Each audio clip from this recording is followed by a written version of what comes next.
बहुत बहुत ऐसी चीज़ें हो रही हैं इस चुनाव में जो बड़े कष्ट की बात है, तो बड़े दुख की बात है। क्या कुछ नहीं कहा जा रहा है और किस लेवल से कहा जा रहा है? प्रधानमंत्री के लेवल से, गृह मंत्री के लेवल से कहा जा रहा है। बताइए, ये कहा जा रहा है कि हम चाहते हैं कि गरीबों की भैंसें हम ले लें। बताइए, ये कहा जा रहा है कि हम माताओं और बहनों के जो मंगल सूत्र हैं वो ले लें। मैंने इस बात को उत्तर प्रदेश में कहा, मैं यहाँ भी आपको दोहराता हूँ कि ललकार के हमसे कह दें कि हम क्या करने को तैयार हैं मंगलसूत्र की सुरक्षा के लिए, तो हम जान देने के लिए तैयार हैं। हमने इस देश के लिए जान निछावर की है, एक बार नहीं 1000 बार और 1000 बार करेंगे।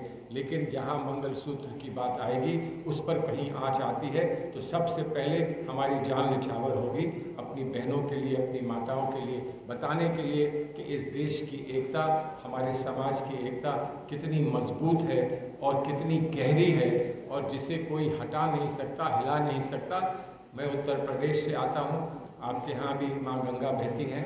गंगा और जमुना का जो मिलन होता है हमारे उत्तर प्रदेश में, इलाहाबाद में, प्रयागराज में, जहाँ जो मिलन होता है वो हम तहजीब मानते हैं, इस देश की परंपरा इस देश की मानते हैं, इस देश की सभ्यता हम मानते हैं कि हम उस सभ्यता को गंगा जमनी तहजीब कहते हैं। कोई गंगा और जमुना को अलग नहीं कर सकता, कोई मंदिर और मस्जिद को अलग नहीं कर सकता। आज ये बात कह दी जाती है कि मंदिर पे ताले फिर लगेंगे। अरे ताले मंदिर पे कैसे लगेंगे और क्यों लगेंगे? सिर्फ इसलिए कि तुम चाहते हो कि तुम्हें कुछ वोट मिल जाए, वोट के लिए तुम ताले की बात करते हो। हम सम्मान इस देश में मंदिर, मस्जिद, गिरजाघर, गुरुद्वारे का सबका करते हैं। और आज जो सामना हो रहा है, दो विचारधाराओं का सामना है आज, वो इसी बात का है कि कोई जोड़ना जानता है और कोई तोड़ना चाहता है। तोड़कर प्रयास ये है कि हम सरकार में फिर से काबिज हो जाएं, जोड़कर उम्मीद ये है कि हमारे बच्चों को एक अच्छा भविष्य मिल जाए। लेकिन जब मैं ये सोचता हूँ और मैं बिहार के इतिहास पर नज़र डालता हूँ तो मैं बिहार में मैंने शिक्षा प्राप्त की थी, आप जानते हैं, बचपन में शिक्षा प्राप्त बिहार में की थी। उसके बाद जब मैं नौजवानी में पहुंचा तो दिल्ली में मैं देखता था कि बिहार के चुने चुने पुलिस ऑफिसर दिल्ली की पुलिस सर्विस में आए थे। आज तक शायद बहुत सारे दिल्ली में काम कर रहे हैं। आईएएस में बहुत सारे लोग बिहार से आए थे। एक वो युग था जब बिहार के लोग दिल्ली पुलिस में और दिल्ली में आईएएस बनकर आया करते थे। और आज युग ये है कि लोग पलायन कर रहे हैं, गुजरात में छोटी छोटी नौकरियों के लिए जा रहे हैं, जबकि तब से अब तक हज़ारों फैक्ट्रियां यहाँ खुल जानी चाहिए थी। तब से अब तक सारे चीनी मिल खुल जाने चाहिए थे, फिर से चलने लगते। तो वो यहाँ क्यों नहीं हुआ? यहाँ पर कोचिंग सेंटर्स अच्छे नहीं बन पाए, उसके लिए लोग कोटा जाते हैं, कहीं और जाते हैं। क्यों ऐसा है? क्यों बिहार की इतनी अनदेखी की गई, जबकि बिहार के बारे में प्रधानमंत्री ने एक बार नहीं 100 बार यहाँ आकर ये कहा है कि अब हम आपको सेंट्रल यूनिवर्सिटी देंगे, अब हम आपको एक और एम्स देंगे, अब हम आपके पटना के एम्स को अपग्रेड करेंगे।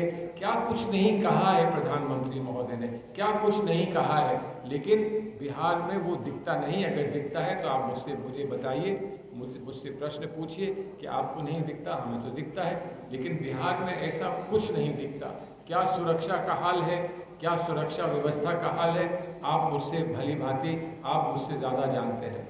और इसीलिए आज उत्तर प्रदेश से लेकर बिहार तक हम यही उम्मीद लगाए बैठे हैं कि व्यवस्था में ये परिवर्तन तभी संभव है जब एक बार फिर दिल्ली में एक सामूहिक सरकार बनेगी, उन सब लोगों की सरकार मिलेगी जिन्होंने अपनी हर मंशा पर को रोककर उस पर पत्थर रखकर ये कहा है कि आज हमें अपने संविधान को बचाना है। जितनी बात मैं कह रहा हूँ या आप जो सवाल करेंगे उनका कोई निष्कर्ष निकलेगा, वो यही निष्कर्ष है कि इस संविधान को जो हमको बाबा साहब भीमराव अंबेडकर और उनके सारे ही प्रमुख साथियों ने हमको दिया है, जिसको हमने बहुत बहुत गर्व से स्वीकार किया है, उस संविधान को बचाना है। उस पर लगातार वार हो रहे हैं। उस संविधान को बचाना है, सुरक्षा देश को दिलाना है। हमको जो हमने सामाजिक न्याय की बात की है, जिस पर मैं समझता हूँ कि बहुत मजबूती से हमने अपने न्याय पत्र में एक बार फिर इस बात को दोहराया है। उस सामाजिक न्याय के लिए आज हमको अपनी जान लगा देनी है, और वो ही उसी स्पिरिट में और उसी निष्ठा के साथ आज हम जगह जगह जा रहे हैं। आपके सामने भी आए हैं। आपके कोई प्रश्न हो तो आप अवश्य पूछिए।